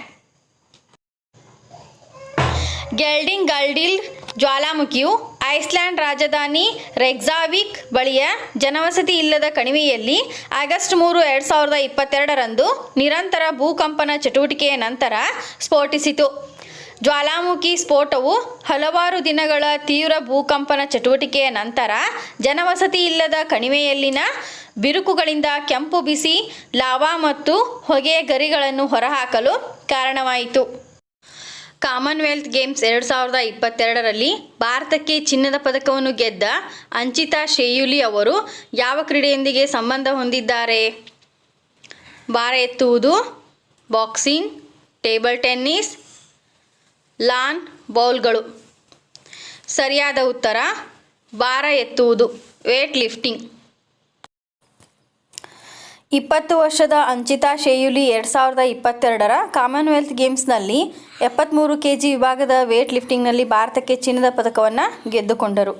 ಅವರು 313 ಕಿಲೋಗ್ರಾಂಗಳಷ್ಟು ಸ್ನ್ಯಾಚಲ್ಲಿ 143 kg ಮತ್ತು ಕ್ಲೀನ್ ಮತ್ತು ಜರ್ಕ್ನಲ್ಲಿ 170 kg ಸಮಯೋಜಿತ ಪ್ರಯತ್ನದೊಂದಿಗೆ ಮೊದಲ ಸ್ಥಾನವನ್ನು ಪಡೆದರು. ಮೀರಾಬಾಯಿ ಚಾನು ಮತ್ತು ಜೆರೆಮಿ ಲಾಲ್ರಿ ನುಂಗ್ ಅವರು ಈ ಹಿಂದೆ ಚಿನ್ನದ ಪದಕವನ್ನು ಪಡೆದಿದ್ದಾರೆ. ಬಿಂದ್ಯಾರಾಣಿ ದೇವಿ ಮತ್ತು ಸಂಕೇತ್ ಸರ್ಗರ್ ಬೆಳ್ಳಿ ಪದಕಗಳನ್ನು ಪಡೆದಿದ್ದರು. ಮುಂದಿನ ಪ್ರಶ್ನೆ, ಮುಸ್ಲಿಂ ಮಹಿಳಾ ಹಕ್ಕುಗಳ ದಿನ ಮುಸ್ಲಿಂ ವುಮೆನ್ಸ್ ರೈಟ್ಸ್ ಡೇ ಅನ್ನು ಯಾವಾಗ ಆಚರಿಸಲಾಗುತ್ತದೆ? July 31, August 1, August 3, August 5. ಸರಿಯಾದ ಉತ್ತರ ಆಗಸ್ಟ್ 1. ತ್ರಿವಳಿ ತಲಾಖ್ ನಿಯಮದ ವಿರುದ್ಧ ಕಾನೂನು ಜಾರಿಯನ್ನು ಆಚರಿಸಲು ಮುಸ್ಲಿಂ ಮಹಿಳಾ ಹಕ್ಕುಗಳ ದಿನವನ್ನು ಪ್ರತಿ ವರ್ಷ ಆಗಸ್ಟ್ 1ರಂದು ಆಚರಿಸಲಾಗುತ್ತದೆ. ತಲಾಖ್ ಎ ಬಿದ್ದತ್ ಎಂದು ಕರೆಯಲ್ಪಡುವ ತ್ರಿವಳಿ ತಲಾಖನ್ನು ಕಾನೂನು ಬಾಹಿರಗೊಳಿಸಲಾಗಿದೆ ಮತ್ತು ಕಾನೂನಿ ಪ್ರಕಾರ ಅಪರಾಧಿಗಳಿಗೆ 3 ವರ್ಷಗಳವರೆಗೆ ಜೈಲು ಶಿಕ್ಷೆ ಮತ್ತು ದಂಡವನ್ನು ಸಹ ಪಾವತಿಸಬೇಕಾಗುತ್ತದೆ. ಮುಂದಿನ ಪ್ರಶ್ನೆ, ವಿದ್ಯಾರ್ಥಿಗಳ ಕಲಿಕೆಯ ಫಲಿತಾಂಶವನ್ನು ಹೆಚ್ಚಿಸಲು NITI ಆಯೋಗನೊಂದಿಗೆ ಯಾವ ರಾಜ್ಯವು ತಿಳುವಳಿಕಾ ಒಪ್ಪಂದಕ್ಕೆ ಸಹಿ ಹಾಕಿದೆ? ಉತ್ತರಾಖಂಡ, ಅರುಣಾಚಲ, ಅಸ್ಸಾಂ, ಪಶ್ಚಿಮ ಬಂಗಾಳ. ಸರಿಯಾದ ಉತ್ತರ ಅರುಣಾಚಲ ಪ್ರದೇಶ. ಅರುಣಾಚಲ ಪ್ರದೇಶ ಸರ್ಕಾರವು ರಾಜ್ಯದ 3000+ ಸರ್ಕಾರಿ ಶಾಲೆಗಳಲ್ಲಿ ವಿದ್ಯಾರ್ಥಿಗಳ ಕಲಿಕಾ ಫಲಿತಾಂಶವನ್ನು ಹೆಚ್ಚಿಸುವ ಕುರಿತು NITI ಆಯೋಗನೊಂದಿಗೆ ತ್ರಿಪಕ್ಷೀಯ ತಿಳುವಳಿಕೆ ಒಪ್ಪಂದಕ್ಕೆ MOU ಸಹಿ ಹಾಕಿದೆ. MOU 3 ವರ್ಷಗಳ ಪಾಲುದಾರಿಕೆಯಾಗಿದೆ. 2022-2025 2 ಲಕ್ಷಕ್ಕೂ ಹೆಚ್ಚು ಮಕ್ಕಳನ್ನು ಕೇಂದ್ರೀಕರಿಸುತ್ತದೆ. ಶಾಲಾ ಶಿಕ್ಷಣ ಪರಿವರ್ತನೆ ಯೋಜನೆಯು NITI ಆಯೋಗ ರಾಜ್ಯಗಳ ಅಭಿವೃದ್ಧಿ ಬೆಂಬಲ ಸೇವೆಗಳ DSSS ಉಪಕ್ರಮದ ಅಡಿಯಲ್ಲಿದೆ. ಮುಂದಿನ ಪ್ರಶ್ನೆ, ಯಾವ ಕೇಂದ್ರ ಸಚಿವಾಲಯವು ಸಕ್ಷಮ್ ಅಂಗನವಾಡಿ ಮತ್ತು ಪೋಷಣ್ 2.0 ಯೋಜನೆಯನ್ನು ಜಾರಿಗೊಳಿಸುತ್ತದೆ? ಆರೋಗ್ಯ ಸಚಿವಾಲಯ, ಮಹಿಳಾ ಮತ್ತು ಮಕ್ಕಳ ಅಭಿವೃದ್ಧಿ ಸಚಿವಾಲಯ, ಕೃಷಿ ಮತ್ತು ರೈತರ ಕಲ್ಯಾಣ ಸಚಿವಾಲಯ, ಬುಡಕಟ್ಟು ವ್ಯವಹಾರಗಳ ಸಚಿವಾಲಯ. ಸರಿಯಾದ ಉತ್ತರ ಮಹಿಳಾ ಮತ್ತು ಮಕ್ಕಳ ಅಭಿವೃದ್ಧಿ ಸಚಿವಾಲಯ. ಮಹಿಳಾ ಮತ್ತು ಮಕ್ಕಳ ಅಭಿವೃದ್ಧಿ ಸಚಿವಾಲಯವು ಸಕ್ಷಮ್ ಅಂಗನವಾಡಿ ಮತ್ತು ಪೋಷಣೆ 2.0 ಅನುಷ್ಠಾನಕ್ಕಾಗಿ ಕಾರ್ಯಾಚರಣೆಯ ಮಾರ್ಗಸೂಚಿಗಳನ್ನು ಬಿಡುಗಡೆ ಮಾಡಿದೆ. 15ನೇ ಹಣಕಾಸು ಆಯೋಗದ ಅವಧಿಯಲ್ಲಿ 2021-22ರಿಂದ 2025-26ರವರೆಗೆ ಇಂಟಿಗ್ರೇಟೆಡ್ ನ್ಯೂಟ್ರಿಷನ್ ಸಪೋರ್ಟ್ ಯೋಜನೆಯನ್ನು ಅನುಷ್ಠಾನಗೊಳಿಸಲು ಭಾರತ ಸರ್ಕಾರವು ಅನುಮೋದಿಸಿದೆ. ಮಕ್ಕಳು, ಹದಿಹರೆಯದ ಹುಡುಗಿಯರು, ಗರ್ಭಿಣಿಯರು ಮತ್ತು ಹಾಲುಣಿಸುವ ತಾಯಂದಿರಲ್ಲಿ ಅಪೌಷ್ಟಿಕತೆಯ ಸವಾಲುಗಳನ್ನು ಎದುರಿಸಲು ಕಾರ್ಯಕ್ರಮದ ಗುರಿಯನ್ನು ಹೊಂದಿದೆ. ಮುಂದಿನ ಪ್ರಶ್ನೆ, ಇತ್ತೀಚೆಗೆ ಸುದ್ದಿಯಲ್ಲಿದ್ದ ರಾಷ್ಟ್ರೀಯವಾಗಿ ನಿರ್ಧರಿಸದ ಕೊಡುಗೆ NDC ನ್ಯಾಷನಲಿ ಡಿಟರ್ಮೈನ್ಡೆಡ್ ಕಾಂಟ್ರಿಬ್ಯೂಷನ್ ಪದವು ಯಾವ ಕ್ಷೇತ್ರಕ್ಕೆ ಸಂಬಂಧಿಸಿದೆ? ಆರ್ಥಿಕತೆ, ಹವಾಮಾನ ಬದಲಾವಣೆ, ರಕ್ಷಣಾ, ಉದ್ಯಮ. ಸರಿಯಾದ ಉತ್ತರ ಹವಾಮಾನ ಬದಲಾವಣೆ. ಪ್ಯಾರಿಸ್ ಒಪ್ಪಂದದ ಅಡಿಯಲ್ಲಿ ಭಾರತದ ನವೀಕರಿಸಿದ ರಾಷ್ಟ್ರೀಯವಾಗಿ ನಿರ್ಧರಿಸಿದ ಕೊಡುಗೆಯನ್ನು NDC ಕೇಂದ್ರ ಸಚಿವ ಸಂಪುಟ ಅನುಮೋದಿಸಿದೆ. NDCಗಳನ್ನು ಹವಾಮಾನ ಬದಲಾವಣೆಯ ಮೇಲಿನ ವಿಶ್ವಸಂಸ್ಥೆಯ ಚೌಕಟ್ಟಿನ ಸಮಾವೇಶಕ್ಕೆ UNFCCC United Nations framework convention on climate change ತಿಳಿಸಲಾಗುವುದು. ಭಾರತವು ತನ್ನ NDCಯನ್ನು 2015ರಲ್ಲಿ ಕೊನೆಯ ಬಾರಿಗೆ ಸಲ್ಲಿಸಿದೆ. ಭಾರತವು ತನ್ನ GDPಯ ಹೊರಸೂಸುವಿಕೆಯ ತೀವ್ರತೆಯನ್ನು 2030ರ ವೇಳೆಗೆ 45% ಕಡಿಮೆ ಮಾಡಲು ಮತ್ತು 2030ರ ವೇಳೆಗೆ ಪಳೆಯುಳಿಕೆ ರಹಿತ ಇಂಧನ ಆಧಾರಿತ ಶಕ್ತಿ ಸಂಪನ್ಮೂಲಗಳಿಂದ 50% ಸಂಚಿತ ವಿದ್ಯುತ್ ಶಕ್ತಿ ಸ್ಥಾಪಿಸುವ ಸಾಮರ್ಥ್ಯವನ್ನು ಸಾಧಿಸಲು ಬದ್ಧವಾಗಿದೆ. ಮುಂದಿನ ಪ್ರಶ್ನೆ, ಯಾವ ರಾಜ್ಯವು ಮುಖ್ಯಮಂತ್ರಿ ಸಮಾನ ಶಿಕ್ಷಣ ಪರಿಹಾರ ನೆರವು ಮತ್ತು ಅನುದಾನ ಚಿರಾಗ್ ಯೋಜನೆಯನ್ನು ಪ್ರಾರಂಭಿಸಿದೆ? ತೆಲಂಗಾಣ, ಆಂಧ್ರ ಪ್ರದೇಶ, ಹರಿಯಾಣ, ಒಡಿಶಾ. ಸರಿಯಾದ ಉತ್ತರ ಹರಿಯಾಣ. ಹರಿಯಾಣ ಮುಖ್ಯಮಂತ್ರಿ ಮನೋಹರ್ ಲಾಲ್ ಖಟ್ಟರ್ ಅವರು ಇತ್ತೀಚೆಗೆ ಮುಖ್ಯಮಂತ್ರಿ ಸಮಾನ ಶಿಕ್ಷಣ ಪರಿಹಾರ ನೆರವು ಮತ್ತು ಅನುದಾನ chief minister equal education relief assistance and grant ಯೋಜನೆಯನ್ನು ಪ್ರಾರಂಭಿಸಿದರು. ಬಜೆಟ್ ಖಾಸಗಿ ಶಾಲೆಗಳಲ್ಲಿ ಸರ್ಕಾರಿ ಶಾಲೆಗಳ ಆರ್ಥಿಕವಾಗಿ ದುರ್ಬಲ ವಿಭಾಗದ EWS ವಿದ್ಯಾರ್ಥಿಗಳಿಗೆ ಉಚಿತ ಶಿಕ್ಷಣ ಒದಗಿಸುವ ಗುರಿಯನ್ನು ಇದು ಹೊಂದಿದೆ. ಯೋಜನೆಯಡಿ 1.8 ಲಕ್ಷಕ್ಕಿಂತ ಕಡಿಮೆ ವಾರ್ಷಿಕ ಆದಾಯವನ್ನು ಹೊಂದಿರುವ ಪೋಷಕರು ಖಾಸಗಿ ಶಾಲೆಗಳಿಗೆ ದಾಖಲಾಗಬಹುದು. ಮುಂದಿನ ಪ್ರಶ್ನೆ, ಆಗಸ್ಟ್ 2022ರ ಹೊತ್ತಿಗೆ ಭಾರತದಲ್ಲಿ ಎಷ್ಟು ಸ್ಟಾರ್ಟ್ಅಪ್ಗಳನ್ನು ನೋಂದಾಯಿಸಲಾಗಿದೆ? 25,000, 50,000, 75,000, 1 ಲಕ್ಷ. ಸರಿಯಾದ ಉತ್ತರ 75,000. ದೇಶದಲ್ಲಿ 75,000 ಸ್ಟಾರ್ಟಪ್ಗಳು ಇರುವುದರಿಂದ ಭಾರತವು ಮಹತ್ವದ ಮೈಲುಗಲ್ಲನ್ನು ಸಾಧಿಸಿದೆ ಎಂದು ಕೇಂದ್ರ ವಾಣಿಜ್ಯ ಮತ್ತು ಕೈಗಾರಿಕಾ ಸಚಿವ ಪಿಯೂಷ್ ಗೋಯಲ್ ಘೋಷಿಸಿದರು. ಉದ್ಯಮ ಮತ್ತು ಆಂತರಿಕ ವ್ಯಾಪಾರದ ಉತ್ತೇಜನ ಇಲಾಖೆ DPIIT 75,000ಕ್ಕೂ ಹೆಚ್ಚು ಸ್ಟಾರ್ಟಪ್ಗಳನ್ನು ಗುರುತಿಸಿದೆ. ಆರಂಭಿಕ 10,000 ಸ್ಟಾರ್ಟಪ್ಗಳನ್ನು 808 ದಿನಗಳಲ್ಲಿ ಗುರುತಿಸಲಾಯಿತು. ಆದರೆ ಇತ್ತೀಚಿನ 10,000ವನ್ನು ಕೇವಲ 156 ದಿನಗಳಲ್ಲಿ ಸಾಧಿಸಲಾಗಿದೆ. ಮುಂದಿನ ಪ್ರಶ್ನೆ, ಯಾವ ಸಂಸ್ಥೆಯು ಸ್ಥಳೀಯವಾಗಿ ಅಭಿವೃದ್ಧಿಪಡಿಸಿದ ಲೇಸರ್ ಮಾರ್ಗದರ್ಶಿತ ಲೇಸರ್ ಗೈಡೆಡ್ ATGMಗಳನ್ನು ಪರೀಕ್ಷಿಸಿದೆ? HAL, DRDO, BEL, BHEL. ಸರಿಯಾದ ಉತ್ತರ DRDO. ರಕ್ಷಣಾ ಸಂಶೋಧನೆ ಮತ್ತು ಅಭಿವೃದ್ಧಿ ಸಂಸ್ಥೆ DRDO ಮತ್ತು ಭಾರತೀಯ ಸೇನೆಯು ಸ್ಥಳೀಯವಾಗಿ ಅಭಿವೃದ್ಧಿಪಡಿಸಿದ laser guided anti tank guided ಕ್ಷಿಪಣಿಗಳನ್ನು ATGM laser guided anti tank guided missiles ಪರೀಕ್ಷಿಸಿದೆ. ಇದನ್ನು ಮಹಾರಾಷ್ಟ್ರದ ಆರ್ಮ್ಡ್ ಕಾರ್ಪ್ಸ್ ಸೆಂಟರ್ ಮತ್ತು ಸ್ಕೂಲ್ನ ಬೆಂಬಲದೊಂದಿಗೆ KK ಶ್ರೇಣಿಗಳಲ್ಲಿ ಮುಖ್ಯ ಯುದ್ಧ ಟ್ಯಾಂಕ್ MBT ಅರ್ಜುನ್ನಿಂದ ಪರೀಕ್ಷಿಸಲಾಯಿತು. ಎಲ್ಲ ಸ್ಥಳೀಯ ಲೇಸರ್ ಮಾರ್ಗದರ್ಶಿ ATGM ಉನ್ನತ ಸ್ಫೋಟಕ ವಿರೋಧಿ ಟ್ಯಾಂಕ್ ಹೀಟ್ ಸಿಡಿತಲೆ ಬಳಸುತ್ತದೆ. ಯುನೆಸ್ಕೋದ ಪ್ರಮುಖ ಅಳಿವಿನಂಚಿನಲ್ಲಿರುವ ಪರಂಪರೆಯ ವೀಕ್ಷಣಾಲಯಗಳ ಪಟ್ಟಿ UNESCO list of important endangered heritage observatories ಎಲ್ಲಿ ಯಾವ ರಾಜ್ಯದ ಖಗೋಳ ವೀಕ್ಷಣಾಲಯ ಆಸ್ಟ್ರೋನಾಮಿಕಲ್ ಅಬ್ಸರ್ವೇಟರಿಯನ್ನು ಸೇರಿಸಲಾಗಿದೆ? ಮಹಾರಾಷ್ಟ್ರ, ಬಿಹಾರ, ಪಶ್ಚಿಮ ಬಂಗಾಳ, ಕೇರಳ. ಸರಿಯಾದ ಉತ್ತರ ಬಿಹಾರ. ಮುಜಾಫರ್ಪುರದ LS ಕಾಲೇಜಿನಲ್ಲಿರುವ ಖಗೋಳ ವೀಕ್ಷಣಾಲಯವನ್ನು ಯುನೆಸ್ಕೋದ ವಿಶ್ವದ ಪ್ರಮುಖ ಅಳಿವಿನಂಚಿನಲ್ಲಿರುವ ಪರಂಪರೆಯ ವೀಕ್ಷಣಾಲಯಗಳ ಪಟ್ಟಿಯಲ್ಲಿ ಸೇರಿಸಲಾಗಿದೆ. 1916ರಲ್ಲಿ ಕಾಲೇಜು ಪ್ರಾಧ್ಯಾಪಕರು ಖಗೋಳ ವೀಕ್ಷಣಾಲಯದ ಅಗತ್ಯವನ್ನು ಅನುಭವಿಸಿದ ನಂತರ ಇದನ್ನು ಅಭಿವೃದ್ಧಿಪಡಿಸಲಾಯಿತು. ಹಲವಾರು ದಶಕಗಳ ಕಾಲ ಕಾರ್ಯನಿರ್ವಹಿಸಿದ ನಂತರ 1995ರಲ್ಲಿ ಕೆಲವು ಖಗೋಳ ಉಪಕರಣಗಳು ಕಾಣೆಯಾದಾಗ ಅದನ್ನು ಮುಚ್ಚಲಾಯಿತು. ಮುಂದಿನ ಪ್ರಶ್ನೆ, IT ಮತ್ತು ITES ತಂತ್ರಜ್ಞಾನ ಪಾರ್ಕ್ ಅನ್ನು ಸ್ಥಾಪಿಸಲು ಲಾರ್ಸೆನ್ ಮತ್ತು ಟೂಬ್ರೋ ಯಾವ ರಾಜ್ಯದೊಂದಿಗೆ MOUಗೆ ಸಹಿ ಹಾಕಿದೆ? ತಮಿಳುನಾಡು, ಗುಜರಾತ್, ಕರ್ನಾಟಕ, ಮಹಾರಾಷ್ಟ್ರ. ಸರಿಯಾದ ಉತ್ತರ ಗುಜರಾತ್.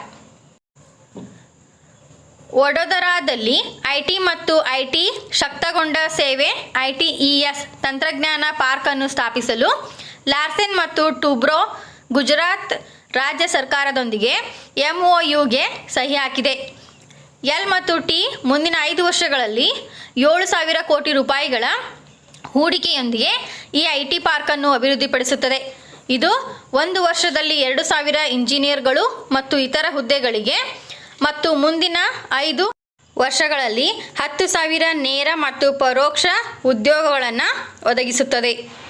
ಮುಂದಿನ ಪ್ರಶ್ನೆ, ಆದಾಯ ತೆರಿಗೆ ಇಲಾಖೆಯ TIN 2.0 ಪ್ಲಾಟ್ಫಾರ್ಮ್ನಲ್ಲಿ ತನ್ನ ಪೇಮೆಂಟ್ ಗೇಟ್ವೇ ಪ್ಲಾಟ್ಫಾರ್ಮ್ ಅನ್ನು ಪಟ್ಟಿ ಮಾಡಿದ ಭಾರತದ ಮೊದಲ ಬ್ಯಾಂಕ್ ಯಾವುದು? State bank of India, federal bank, Punjab national bank, Axis bank. ಸರಿಯಾದ ಉತ್ತರ ಫೆಡರಲ್ ಬ್ಯಾಂಕ್.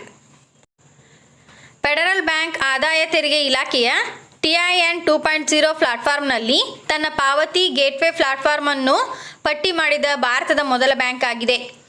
ಪಾವತಿ ಗೇಟ್ವೇ ತೆರಿಗೆ ಪಾವತಿದಾರರಿಗೆ credit or debit card, UPI, NEFT or RTGS ಮತ್ತು ಇಂಟರ್ನೆಟ್ ಬ್ಯಾಂಕಿಂಗ್ನಂತಹ ವಿಧಾನಗಳನ್ನು ಬಳಸಿಕೊಂಡು ಪಾವತಿಗಳನ್ನು ಮಾಡಲು ಅನುವು ಮಾಡಿಕೊಡುತ್ತದೆ. ಮುಂದಿನ ಪ್ರಶ್ನೆ, 2022ರಲ್ಲಿ UN security council counter terrorism ಕಮಿಟಿಯ ಅಧ್ಯಕ್ಷತೆ ವಹಿಸಲಿರುವ ದೇಶ ಯಾವುದು? ಚೀನಾ, ರಷ್ಯಾ, ಭಾರತ, ಕಜಾಕಿಸ್ತಾನ್. ಸರಿಯಾದ ಉತ್ತರ ಭಾರತ. ಭಾರತವು ಅಕ್ಟೋಬರ್ನಲ್ಲಿ ಭಯೋತ್ಪಾದನೆ ನಿಗ್ರಹದ ವಿಶೇಷ ಸಭೆಗಾಗಿ US, ಚೀನಾ ಮತ್ತು ರಷ್ಯಾ ಸೇರಿದಂತೆ 15 ರಾಷ್ಟ್ರಗಳ ವಿಶ್ವಸಂಸ್ಥೆಯ ಭದ್ರತಾ ಮಂಡಳಿಯ ರಾಜತಾಂತ್ರಿಕರನ್ನು ಆಯೋಜಿಸಲಿದೆ.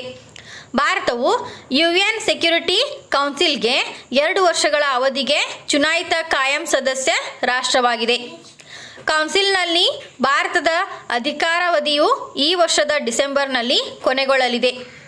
ಭಾರತವು 2022ರ ಭದ್ರತಾ ಮಂಡಳಿಯ ಭಯೋತ್ಪಾದನಾ ನಿಗ್ರಹ ಸಮಿತಿಯ ಅಧ್ಯಕ್ಷರಾಗಿದ್ದಾರೆ. ಮುಂದಿನ ಪ್ರಶ್ನೆ, ಯುದ್ಧ ಅಭ್ಯಾಸ ಭಾರತ ಮತ್ತು ಯಾವ ದೇಶದ ನಡುವೆ ನಡೆದ ಮಿಲಿಟರಿ ವ್ಯಾಯಾಮ? Japan, USA, Australia, France. ಸರಿಯಾದ ಉತ್ತರ USA. ಭಾರತ ಮತ್ತು US ಅಕ್ಟೋಬರ್ 2022ರಲ್ಲಿ ಉತ್ತರಾಖಂಡದ ಔಲಿಯಲ್ಲಿ ಯುದ್ಧ ಅಭ್ಯಾಸ ಎಂಬ ಹೆಸರಿನ 15 ಉದ್ದದ ಮೆಗಾ ಮಿಲಿಟರಿ ವ್ಯಾಯಾಮವನ್ನು ನಡೆಸಲಿವೆ. ವ್ಯಾಯಾಮದ 18ನೇ ಆವೃತ್ತಿಯು ಸಂಕೀರ್ಣ ಡ್ರಿಲ್ಗಳ ಸಂಖ್ಯೆಯನ್ನು ಸೇರಿಸಲು ನಿರ್ಧರಿಸಲಾಗಿದೆ. ವ್ಯಾಯಾಮದ ಕೊನೆಯ ಆವೃತ್ತಿಯು 2021ರ ಅಕ್ಟೋಬರ್ನಲ್ಲಿ USನ ಅಲಸ್ಕಾದಲ್ಲಿ ನಡೆಯಿತು. ಜೂನ್ 2016ರಲ್ಲಿ US ಭಾರತವನ್ನು ಪ್ರಮುಖ ರಕ್ಷಣಾ ಪಾಲುದಾರ ಎಂದು ಗೊತ್ತುಪಡಿಸಿತು. ಮುಂದಿನ ಪ್ರಶ್ನೆ, ಕಾಮನ್ವೆಲ್ತ್ ಗೇಮ್ಸ್ 2022ರಲ್ಲಿ ಎತ್ತರ ಜಿಗಿತದಲ್ಲಿ ಭಾರತದ ಮೊದಲ ಪದಕವನ್ನು ಗೆದ್ದವರು ಯಾರು? ದ್ಯುತಿ ಚಂದ್, ಹಿಮಾ ದಾಸ್, M. ಶ್ರೀಶಂಕರ್, ತೇಜಸ್ವಿನಿ ಶಂಕರ್. ಸರಿಯಾದ ಉತ್ತರ ತೇಜಸ್ವಿನಿ ಶಂಕರ್. ಭಾರತದ ತೇಜಸ್ವಿನಿ ಶಂಕರ್ ಅವರು ಎತ್ತರ ಜಿಗಿತದಲ್ಲಿ ಭಾರತಕ್ಕೆ ಮೊದಲ ಪದಕ ಗೆಲ್ಲುವ ಮೂಲಕ ಇತಿಹಾಸ ನಿರ್ಮಿಸಿದ್ದಾರೆ. ಅವರು ನಡೆಯುತ್ತಿರುವ ಬರ್ಮಿಂಗ್ಹ್ಯಾಮ್ ಕಾಮನ್ವೆಲ್ತ್ ಗೇಮ್ಸ್ 2022ರಲ್ಲಿ ಪುರುಷರ ಹೈ ಜಂಪ್ ಫೈನಲ್ನಲ್ಲಿ 2.22 ಮೀಟರ್ ಮಾರ್ಕ್ನೊಂದಿಗೆ ಕಂಚಿನ ಪದಕವನ್ನು ಗೆದ್ದರು. 23 ವರ್ಷ ವಯಸ್ಸಿನವರು ಕಾಮನ್ವೆಲ್ತ್ ಗೇಮ್ಸ್ 2022ರಲ್ಲಿ ಅಥ್ಲೆಟಿಕ್ನಲ್ಲಿ ಭಾರತದ ಮೊದಲ ಪದಕವನ್ನು ಗೆದ್ದರು. ಮುಂದಿನ ಪ್ರಶ್ನೆ, ಇಸ್ರೋ ಉಪಗ್ರಹ ಉಡಾವಣೆಗಳ ಮೂಲಕ ವಿದೇಶಿ ವಿನಿಮಯದಲ್ಲಿ ಎಷ್ಟು ಗಳಿಸಿದೆ? $250 ಮಿಲಿಯನ್, $279 ಮಿಲಿಯನ್, $300 ಮಿಲಿಯನ್, $50 ಮಿಲಿಯನ್. ಸರಿಯಾದ ಉತ್ತರ $279 ಮಿಲಿಯನ್. ಭಾರತೀಯ ಬಾಹ್ಯಾಕಾಶ ಸಂಶೋಧನಾ ಸಂಸ್ಥೆ ಇಸ್ರೋ ತನ್ನ ವಾಣಿಜ್ಯ ಶಸ್ತ್ರಾಸ್ತ್ರಗಳ ಮೂಲಕ ಜಾಗತಿಕ ಗ್ರಾಹಕರಿಗಾಗಿ ಉಪಗ್ರಹಗಳನ್ನು ಉಡಾವಣೆ ಮಾಡುವ ಮೂಲಕ $279 ಮಿಲಿಯನ್ ವಿದೇಶಿ ವಿನಿಮಯವನ್ನು ಗಳಿಸಿದೆ ಎಂದು ಕೇಂದ್ರ ಸಚಿವ ಜಿತೇಂದ್ರ ಸಿಂಗ್ ಬುಧವಾರ ಲೋಕಸಭೆಗೆ ತಿಳಿಸಿದರು. ಪ್ರಶ್ನೆಯೊಂದಕ್ಕೆ ಲಿಖಿತ ಉತ್ತರದಲ್ಲಿ ಸಿಂಗ್, ಇಸ್ರೋ ತನ್ನ ವಾಣಿಜ್ಯ ಶಸ್ತ್ರಾಸ್ತ್ರಗಳ ಸಹಯೋಗದೊಂದಿಗೆ 34 ದೇಶಗಳ 345 ವಿದೇಶಿ ಉಪಗ್ರಹಗಳನ್ನು ಪೋಲಾರ್ ಸ್ಯಾಟಲೈಟ್ ಲಾಂಚ್ ವೆಹಿಕಲ್ PSLVನಲ್ಲಿ ಯಶಸ್ವಿಯಾಗಿ ಉಡಾವಣೆ ಮಾಡಿದೆ ಎಂದು ಹೇಳಿದರು. ಮುಂದಿನ ಪ್ರಶ್ನೆ, ಭಾರತ ಓಮನ್ ಜಂಟಿ ಮಿಲಿಟರಿ ಡ್ರಿಲ್ AL-NAJA ನಡೆದ ಸ್ಥಳ ಯಾವುದು? ಮಹಾರಾಷ್ಟ್ರ, ರಾಜಸ್ಥಾನ್, ಸಿಕ್ಕಿಂ, ಆಂಧ್ರ ಪ್ರದೇಶ್. ಸರಿಯಾದ ಉತ್ತರ ರಾಜಸ್ಥಾನ. ಭಾರತೀಯ ಸೇನೆ ಮತ್ತು ಓಮಾನ್ ರಾಯಲ್ ಆರ್ಮಿ ಇತ್ತೀಚೆಗೆ ಭಾರತದ ರಾಜಸ್ಥಾನದಲ್ಲಿ ತಮ್ಮ 13 ದಿನಗಳ ಜಂಟಿ ಮಿಲಿಟರಿ ವ್ಯಾಯಾಮ India Oman joint military drill ಅನ್ನು ಪ್ರಾರಂಭಿಸಿವೆ. ಭಾರತ ಓಮನ್ ಜಂಟಿ ಮಿಲಿಟರಿ ಡ್ರಿಲ್ AL-NAJA ನ 4ನೇ ಆವೃತ್ತಿಯು ಭಯೋತ್ಪಾದನೆ ನಿಗ್ರಹ, ಪ್ರಾದೇಶಿಕ ಭದ್ರತೆ ಮತ್ತು ಶಾಂತಿ ಪಾಲನಾ ಕಾರ್ಯಾಚರಣೆಗಳ ಮೇಲೆ ಕೇಂದ್ರೀಕರಿಸುತ್ತದೆ. ಇಸ್ರೋ ಉಡಾವಣೆ ಮಾಡಿದ 75 ಗ್ರಾಮೀಣ ಶಾಲೆಗಳಲ್ಲಿ 750 ಹುಡುಗಿಯರು ಅಭಿವೃದ್ಧಿಪಡಿಸಿದ ಉಪಗ್ರಹದ ಹೆಸರೇನು? ಭಾರತ್ ಸ್ಯಾಟ್, ಆಜಾದಿ ಸ್ಯಾಟ್, ಗ್ರಾಮ್ ಸ್ಯಾಟ್, ಕಮ್ಯುನಿ ಸ್ಯಾಟ್. ಸರಿಯಾದ ಉತ್ತರ ಆಜಾದಿ ಸ್ಯಾಟ್. ಭಾರತೀಯ ಬಾಹ್ಯಾಕಾಶ ಸಂಶೋಧನಾ ಸಂಸ್ಥೆ ಇಸ್ರೋ ಶ್ರೀಹರಿಕೋಟಾದ ಸತೀಶ್ ಧವನ್ ಬಾಹ್ಯಾಕಾಶ ಕೇಂದ್ರದಿಂದ ಸಣ್ಣ ಉಪಗ್ರಹ ಉಡಾವಣಾ ವಾಹನವನ್ನು SSLV small satellite launch vehicle ಉಡಾವಣೆ ಮಾಡಲು ಸಿದ್ಧವಾಗಿದೆ. ಇದು ಇಸ್ರೋ ನಿರ್ಮಿಸಿದ ಅತ್ಯಂತ ಚಿಕ್ಕ ಮತ್ತು ಹಗುರವಾದ ವಾಣಿಜ್ಯ ರಾಕೆಟ್ ಆಗಿದೆ. ರಾಕೆಟ್ ಭಾರತೀಯ ತ್ರಿವರ್ಣ ಧ್ವಜವನ್ನು ಸಹ ಹೊತ್ತೊಯ್ಯಲಿದ್ದು, ಸ್ವಾತಂತ್ರ್ಯದ 75ನೇ ವರ್ಷವನ್ನು ಗುರುತಿಸಲು ಬಾಹ್ಯಾಕಾಶದಲ್ಲಿ ಹಾರಿಸಲಾಗುವುದು. SSLV ಸ್ಥಳೀಯವಾಗಿ ಅಭಿವೃದ್ಧಿಪಡಿಸಿದ ಭೂವೀಕ್ಷಣಾ ಉಪಗ್ರಹವಾದ EOS-02 ಮತ್ತು ಗ್ರಾಮೀಣ ಭಾರತದ 75 ಶಾಲೆಗಳಲ್ಲಿ 750 ಶಾಲಾ ಬಾಲಕಿಯರು ಅಭಿವೃದ್ಧಿಪಡಿಸಿದ ಕ್ಯೂಬ್ಸ್ಯಾಟ್ ಆಜಾದಿ ಸ್ಯಾಟ್ ಅನ್ನು ಹೊತ್ತೊಯ್ಯುತ್ತದೆ. ಉಪಗ್ರಹವು ರಾಷ್ಟ್ರಗೀತೆಯೊಂದಿಗೆ ವಿಶೇಷ ಬಾಹ್ಯಾಕಾಶ ಗೀತೆಯನ್ನು ಹೊತ್ತೊಯ್ಯಿತು. ಮುಂದಿನ ಪ್ರಶ್ನೆ. ಆಗಸ್ಟ್ 2022ರ ಹಣಕಾಸು ನೀತಿ ಸಮಿತಿ MPC ಮಾನಿಟರಿ ಪಾಲಿಸಿ ಕಮಿಟಿ ಸಭೆಯ ನಂತರ ರೆಪೋ ದರ ಎಷ್ಟು? 5.0%, 5.2%, 5.4%, 5.75%. ಸರಿಯಾದ ಉತ್ತರ 5.4%. ಭಾರತೀಯ reserve bank RBI governor Shaktikanta Das ಅಧ್ಯಕ್ಷತೆಯ ಹಣಕಾಸು ನೀತಿ ಸಮಿತಿ MPC ರೆಪೋ ದರವನ್ನು 50 ಬೇಸಿಸ್ ಪಾಯಿಂಟ್ಗಳಿಂದ BPS 5.40%ಕ್ಕೆ ಹೆಚ್ಚಿಸಿದೆ. ನಿರಂತರ ಅಧಿಕ ಹಣದುಬ್ಬರವನ್ನು ಪಳಗಿಸಲು ಈ ನಿರ್ಧಾರವನ್ನು ತೆಗೆದುಕೊಳ್ಳಲಾಗಿದೆ. ನಿರ್ಧಾರದ ನಂತರ ರೆಪೋ ದರವು ಪೂರ್ವ ಸಾಂಕ್ರಾಮಿಕ ಮಟ್ಟಕ್ಕಿಂತ 5.15% ಹೆಚ್ಚಾಗಿರುತ್ತದೆ. 3 ಸತತ ನೀತಿ ಸಭೆಗಳಲ್ಲಿ ಒಟ್ಟಾರೆ ದರ ಏರಿಕೆಯು 140 ಬೇಸಿಸ್ ಪಾಯಿಂಟ್ಗಳಿಗೆ ಹೋಗಿದೆ. ಮುಂದಿನ ಪ್ರಶ್ನೆ. ತೈವಾನ್ ಸುತ್ತಲೂ ಯಾವ ದೇಶವು ತನ್ನ ಅತಿ ದೊಡ್ಡ ಮಿಲಿಟರಿ ವ್ಯಾಯಾಮಗಳನ್ನು ನಡೆಸಿತು? US, China, Israel, Russia. ಸರಿಯಾದ ಉತ್ತರ ಚೀನಾ. ಚೀನಾ ಬ್ಯಾಲಿಸ್ಟಿಕ್ ಕ್ಷಿಪಣಿಗಳನ್ನು ಹಾರಿಸಿತು ಮತ್ತು ಫೈಟರ್ ಜೆಟ್ಗಳು ಮತ್ತು ಯುದ್ಧ ನೌಕೆಗಳನ್ನು ನಿಯೋಜಿಸಿತು. ಅದು ತೈವಾನ್ ಸುತ್ತಲೂ ತನ್ನ ಅತಿ ದೊಡ್ಡ ಮಿಲಿಟರಿ ವ್ಯಾಯಾಮವನ್ನು ಪ್ರಾರಂಭಿಸಿದ್ದು, ಇದು ಶಕ್ತಿ ಪ್ರದರ್ಶನ US house speaker Nancy Pelosi ಅವರ ದ್ವೀಪದ ಭೇಟಿಗೆ ಪ್ರತೀಕಾರವಾಗಿ ಇದನ್ನು ಪ್ರಾರಂಭಿಸಲಾಯಿತು. ವರ್ಷಗಳಲ್ಲಿ ತೈವಾನ್ಗೆ ಭೇಟಿ ನೀಡಿದ ಅತ್ಯುನ್ನತ US ಅಧಿಕಾರಿ ಪೆಲೋಸಿ ತೈವಾನೀಸ್ ಕ್ಯಾಬಿನೆಟ್ ತನ್ನ ಹಾರಾಟದ ಮಾಹಿತಿ ಪ್ರದೇಶದ ಮೂಲಕ ಹಾದು ಹೋಗುವ 18 ಅಂತಾರಾಷ್ಟ್ರೀಯ ಮಾರ್ಗಗಳಿಗೆ ಡ್ರಿಲ್ಗಳನ್ನು ಅಡ್ಡಿಪಡಿಸುತ್ತದೆ ಎಂದು ಹೇಳಿದೆ. ಮುಂದಿನ ಪ್ರಶ್ನೆ. NITI ಆಯೋಗ್ನ ಆಡಳಿತ ಮಂಡಳಿಯ ಸಭೆಯ ಅಧ್ಯಕ್ಷರು ಯಾರು? NITI ಆಯೋಗ CEO ಭಾರತದ ರಾಷ್ಟ್ರಪತಿ, ಭಾರತದ ಪ್ರಧಾನಮಂತ್ರಿ, ಕೇಂದ್ರ ಹಣಕಾಸು ಸಚಿವರು. ಸರಿಯಾದ ಉತ್ತರ ಭಾರತದ ಪ್ರಧಾನಮಂತ್ರಿ. ಪ್ರಧಾನಿ ನರೇಂದ್ರ ಮೋದಿ ಅವರು ನವದೆಹಲಿಯಲ್ಲಿ NITI ಆಯೋಗ್ನ 7ನೇ ಆಡಳಿತ ಮಂಡಳಿ ಸಭೆಯ ಅಧ್ಯಕ್ಷತೆ ವಹಿಸಿದ್ದರು. ಪ್ರಧಾನಮಂತ್ರಿಯವರು ಚಿಂತಕರ ಚಾವಡಿಯ ಪದನಿಮಿತ್ತ ಅಧ್ಯಕ್ಷರು. ಸಭೆಯು ಕೇಂದ್ರ ಮತ್ತು ರಾಜ್ಯಗಳು ಮತ್ತು ಕೇಂದ್ರಾಡಳಿತ ಪ್ರದೇಶಗಳ ನಡುವಿನ ಸಹಯೋಗದ ಕಡೆಗೆ ಸಿನರ್ಜಿಗಳನ್ನು ರಚಿಸುವ ಗುರಿಯನ್ನು ಹೊಂದಿದೆ. ಮುಖ್ಯಮಂತ್ರಿಗಳು ಮತ್ತು LGಗಳು ತಮ್ಮ ರಾಜ್ಯಗಳಿಂದ ಬೆಳೆ ವೈವಿಧ್ಯೀಕರಣ ಮತ್ತು ಎಣ್ಣೆಕಾಳುಗಳು, ಬೆಳೆಕಾಳುಗಳು ಮತ್ತು ಕೃಷಿ ಸರಕುಗಳಲ್ಲಿ ಸ್ವಾವಲಂಬನೆ ಸಾಧಿಸುವುದು, ರಾಷ್ಟ್ರೀಯ ಶಿಕ್ಷಣ ನೀತಿ ಮತ್ತು ನಗರ ಆಡಳಿತದ ಅನುಷ್ಠಾನ ಸೇರಿದಂತೆ 4 ಅಜೆಂಡಾ ವಿಷಯಗಳ ಕುರಿತು ತಮ್ಮ ರಾಜ್ಯಗಳಿಂದ ಉತ್ತಮ ಅಭ್ಯಾಸಗಳನ್ನು ಪ್ರಸ್ತುತಪಡಿಸಿದರು. ಮುಂದಿನ ಪ್ರಶ್ನೆ. ಯಾವ ರಾಜ್ಯವು ಡೆಲಾಯ್ಟ್ ಇಂಡಿಯಾವನ್ನು ತನ್ನ ಸಲಹೆಗಾರರನ್ನಾಗಿ ನೇಮಿಸಿತು? ಉತ್ತರ ಪ್ರದೇಶ, ಕರ್ನಾಟಕ, ಒಡಿಶಾ, ತೆಲಂಗಾಣ. ಸರಿಯಾದ ಉತ್ತರ ಉತ್ತರ ಪ್ರದೇಶ. ಉತ್ತರ ಪ್ರದೇಶ ಸರ್ಕಾರವು ಡೆಲಾಯ್ಟ್ ಇಂಡಿಯಾದೊಂದಿಗೆ ತಿಳುವಳಿಕೆ ಒಪ್ಪಂದಕ್ಕೆ ಸಹಿ ಹಾಕಿದೆ. ರಾಜ್ಯದ ಆರ್ಥಿಕತೆಯನ್ನು $1 ಟ್ರಿಲಿಯನ್ಗೆ ಹೆಚ್ಚಿಸುವ ಗುರಿಯನ್ನು ಸಾಧಿಸಲು ಸಲಹೆಗಾರನಾಗಿ ನೇಮಿಸಿದೆ. ಉನ್ನತಾಧಿಕಾರಿ ಸಮಿತಿಯ ಶಿಫಾರಸ್ಸಿನ ಮೇರೆಗೆ ಈ ನಿರ್ಧಾರ ಕೈಗೊಳ್ಳಲಾಗಿದೆ. ಡೆಲಾಯ್ಟ್ ಇಂಡಿಯಾ ಕ್ಷೇತ್ರವಾರು ಅಧ್ಯಯನ ನಡೆಸಿದ ನಂತರ ಭವಿಷ್ಯದ ಕ್ರಿಯಾ ಯೋಜನೆಯನ್ನು ಪ್ರಸ್ತುತಪಡಿಸಲು ಸಜ್ಜಾಗಿದೆ. ಮುಂದಿನ ಪ್ರಶ್ನೆ. ಇತ್ತೀಚೆಗೆ ಸುದ್ದಿಯಲ್ಲಿದ್ದ ಧೋನಿ ಪೋಲೋ ವಿಮಾನ ನಿಲ್ದಾಣ ಯಾವ ರಾಜ್ಯದಲ್ಲಿದೆ? ಅಸ್ಸಾಂ, ಅರುಣಾಚಲ ಪ್ರದೇಶ, ಸಿಕ್ಕಿಂ, ಪಶ್ಚಿಮ ಬಂಗಾಳ.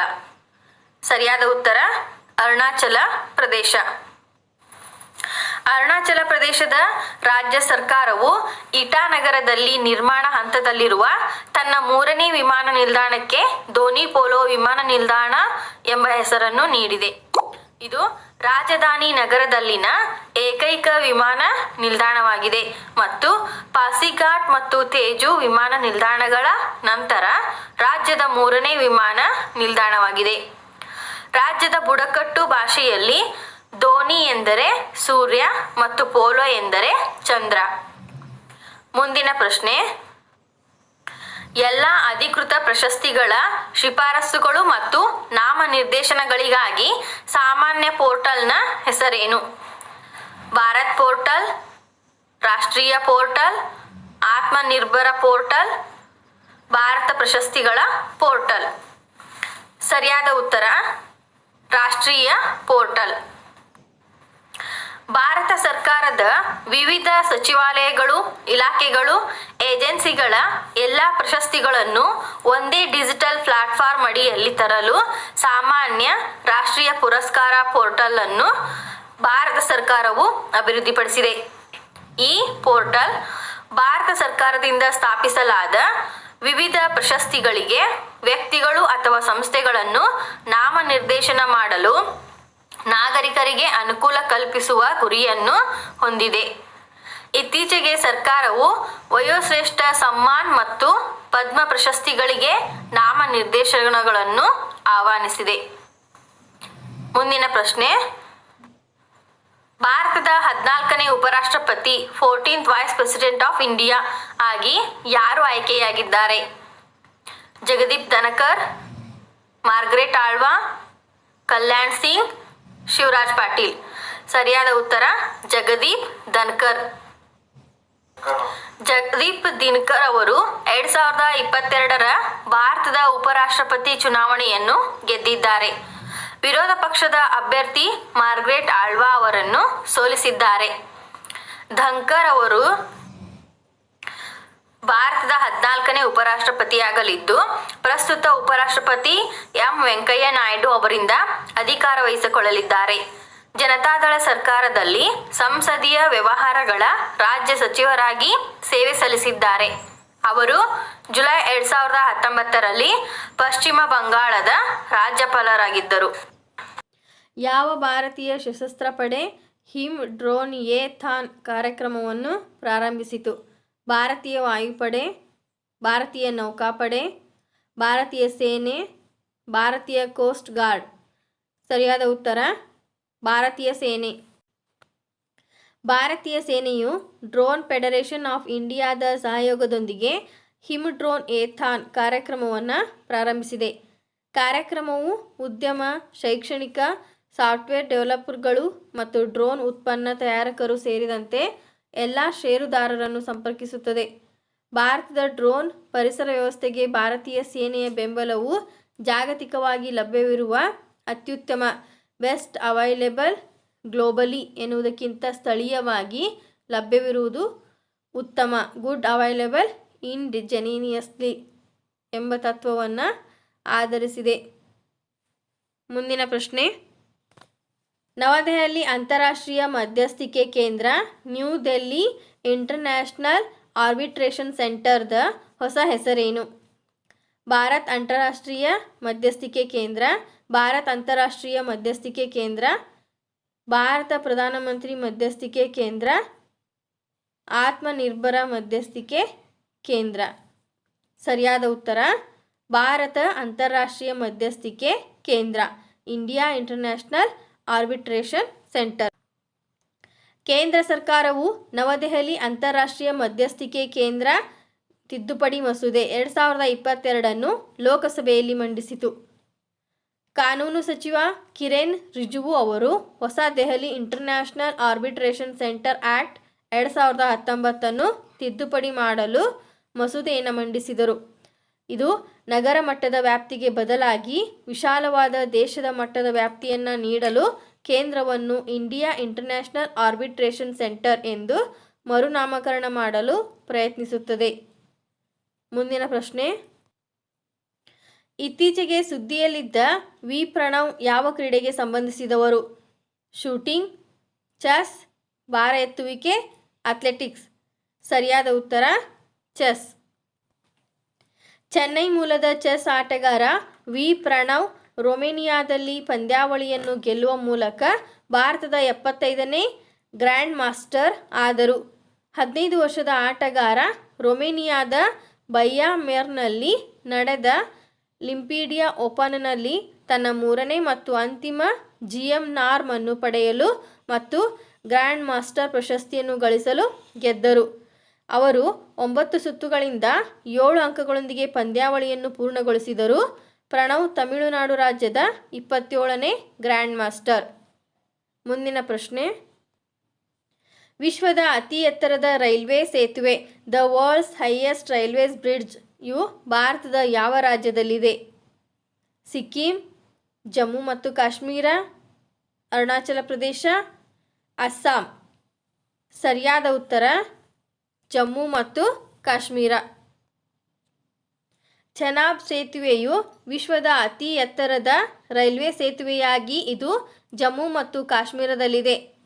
ವಿಶ್ವದ ಅತಿ ಎತ್ತರದ ರೈಲ್ವೆ ಸೇತುವೆಯ ಉಕ್ಕಿನ ಕಮಾನು ಕಳೆದ ವರ್ಷ ಪೂರ್ಣಗೊಂಡಿದ್ದು, ಮೇಲ್ಛಾವಣಿಯ ಡೆಕ್ ಅನ್ನು ಪೂರ್ಣಗೊಳಿಸಲು ನಿರ್ಧರಿಸಲಾಗಿದೆ. ಚೆನಾಬ್ ರೈಲ್ವೆ ಸೇತುವೆಯ ಮೇಲ್ಭಾಗದ ಡೆಕ್ ಗೋಲ್ಡನ್ ಜಾಯಿಂಟ್ನೊಂದಿಗೆ ಪೂರ್ಣಗೊಂಡಾಗ ವಿಶ್ವದ ಅತಿ ಎತ್ತರದ ರೈಲ್ವೆ ಸೇತುವೆಯಲ್ಲಿ ಮತ್ತೊಂದು ಮೈಲಿಗಲ್ಲು ಸಾಧಿಸಲಾಗುತ್ತದೆ. ಮುಂದಿನ ಪ್ರಶ್ನೆ, ಹೊಸ ವಿಧಿ 3A ಅನ್ನು ಸೇರಿಸಲು ಯಾವ ರಾಜ್ಯವು ಸಂವಿಧಾನ ತಿದ್ದುಪಡಿ ಮಸೂದೆ 2022 ಪರಿಚಯಿಸಿತು? ತೆಲಂಗಾಣ, ಆಂಧ್ರ ಪ್ರದೇಶ, ಜಾರ್ಖಂಡ್, ಕೇರಳ.